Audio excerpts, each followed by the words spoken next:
Hello everyone, Meghan. Friends turn on her now. Obviously, no one can be blamed, right? She chose her own path.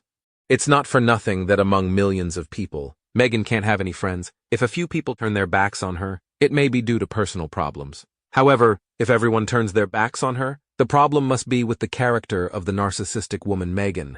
Some people may argue that it never rains, but when it comes to Meghan Markle, who was formerly a member of the royal family, it certainly does rain. That is correct, since, as we are all aware, she had a significant disagreement with a former friend who might have been of great assistance to her because of the circumstances. Victoria Beckham was the one who did that. Of course. As you are aware, the term that the younger generation uses is the fashionista. The wife is, of course, David Beckham, a former international player. And when you actually think about it, it was just a ridiculous rupture that escalated once again, with Prince Harry being prohibited from maintaining his friendship with David, despite the fact that they have been close for a number of years. On the other hand, the thing with vengeance is that it certainly does come around in the end, doesn't it? It's like the meal that's best served when it's still hot, if you know what I mean. After learning that they are no longer the king and queen of the streaming behemoth Netflix, Harry and Meghan are now facing the consequences of their decision. These individuals have been succeeded by a new king and queen, whose names are David and Victoria. All of this is a result of the Emmy nominations that were received for their documentary series. In addition, as I mentioned earlier, Victoria has now signed a contract for her very own program that will highlight everything that she has accomplished in her fashion empire. It is important to be completely forthright about how challenging it has been. The fact that it has not been successful, the financial losses and other such matters. Some people believe that the financial losses might have been related to the fact that, when you think about it, she lent quite a few outfits to others in the expectation that she would gain some notoriety, including Meghan Markle. This is something that some people believe contributed to the financial losses. Where do we go from here? Permit me to expand. Yes, this is due to the fact that, as we are now aware, Meghan, Harry, David and Victoria were friendly with one another. They went so far as to attend their wedding.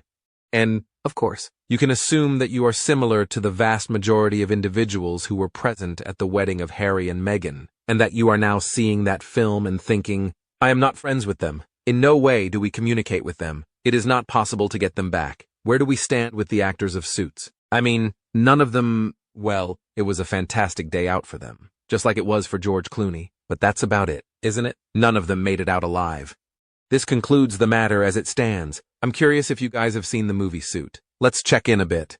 If you have, please comment number 1. And it would be great if you could also express your feelings, or vice versa. If you haven't seen it and don't intend to, please comment number 2. Thank you very much, everyone. Now, this is where things start to become extremely interesting, simply because, as we all know, Victoria has now signed this arrangement. The information that she will be addressing some of the individuals who were less than nice about her clothes, the beginning point, and of course, some of the feuds that she has really had to encounter, both true and not, has been relayed to me by a reliable source. At this point, this is the thing that sells. As I've mentioned to you previously, the only reason that the documentary series on Harry and Meghan was successful was due to the gossip element. This was the thing that people enjoyed, and they were uninterested in everything else. David and Victoria are exceptionally astute individuals. In light of the fact that David has recently been appointed as an ambassador for His Majesty the King, they are aware that they will be required to discuss this matter during their conversation. Exceptional work in establishing relationships there. Netflix, on the other hand, will desire this in the future, since they will be aware that this is the information that the general audience is interested in hearing. At this point, we have only really heard one side of the story, regarding how the Sussexes claim that the Beckhams were spreading rumors about them. The truth is, that was not the situation. Nevertheless, they are the king and queen of Netflix today, with Victoria perhaps in their possession and a shiny new agreement coming their way. The pound of flesh that Netflix needs is theirs. Victoria has the ability to use the media to her own advantage, and if she makes any references to anything at this moment, it is just what they are looking for. There is little doubt that Netflix is rubbing its hands. To say that their relationship with Harry and Meghan is at an all-time low would be an understatement.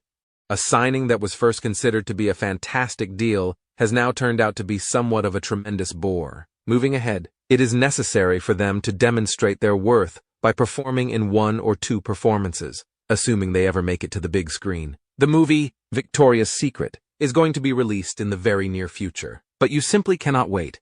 Meghan Markle, The perfect example of how the wrong person can ruin other people's lives. Just ask Harry. Narcs are truly obsessive. They are programmed to punish and destroy anyone who gets in their way. In the narcs' minds, they are superior, and no one is permitted to get the better of them. We've seen that the herd woman still doesn't want to go quietly. I wonder if that is still boiling away. Will there be an eventual eruption of volcanic proportions? Can't say I'm bothered about Harry's security. His behavior put him in the position he is in. But I do think Johnny Depp ought to have vigilant security at all times. His nanny said Harry was born angry. His spitefulness went worldwide in the famous photo of him rudely sticking his tongue out to photographers. Spare and the Netflix wine fest revealed his long-held vitriolic jealousy of his brother and hatred of his father, stepmother, and sister-in-law. Do you think Victoria Beckham was happy with the sweaty pits and bits that were Meghan Markle? I doubt it. Besides, I think it was deliberately done too, though. I mean, she's been wearing sleeveless, backless, shoulders like mutton sleeves, so why wear full-length sleeves suddenly? David Beckham waited in line respectively for 12 hours to honor the late Queen. More character than the skid marks. I hadn't admired him until then. He earned some major goodwill with his humility, respectful attitude, and laudable duty. As for Victoria, she works really hard. She developed her own product and believes her designs will be classic. She doesn't grift. She's never had to. And starting her business, she had setbacks. Not being a whiner, she used her head, made some changes, and went on to thrive. Her music career was stellar, and now her design house is. You can't fake it, and she never has.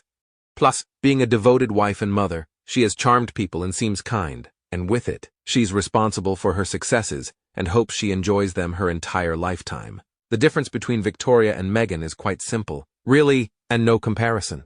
Victoria thinks and does it through to the end. Magali on the other side thinks and expects everyone to read her mind. I know Victoria's story will be interesting.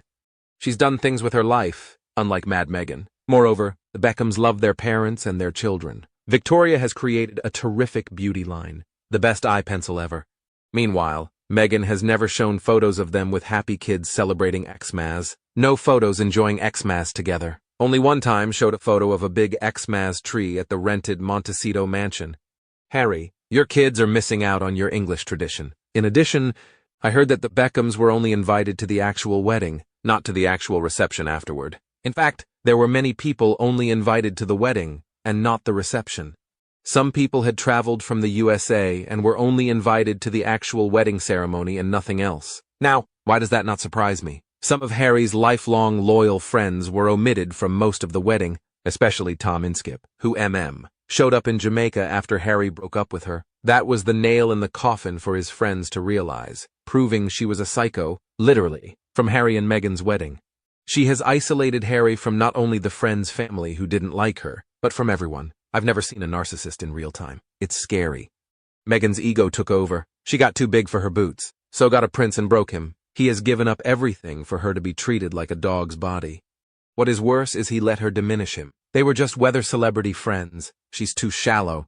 If she loved Harry, he would still have his friends. Doubt if she allows her kids friends. David quietly, and with no fanfare, waited in line for hours to pay his respects to our late Queen. That act spoke volumes about his character. What does Meghan do? Sneer? It speaks volumes about her lack of character. I really hope that David and Victoria do win an Emmy for their documentary. I really enjoyed it. Victoria and David are rocking it. You would have thought that Meghan should have seen their friendship as a great opportunity to become great friends and to learn from the Beckhams. It's painful to watch how Meghan, who has embraced the titles she was gifted by our late Queen, misused them, profited and used them to taint our country in the worst way. The soon-to-be Sir and Lady Beckham would never do such a thing, and has already proved their loyalty to the king and country. When the Beckhams gain their titles, they will be going to the next coronation.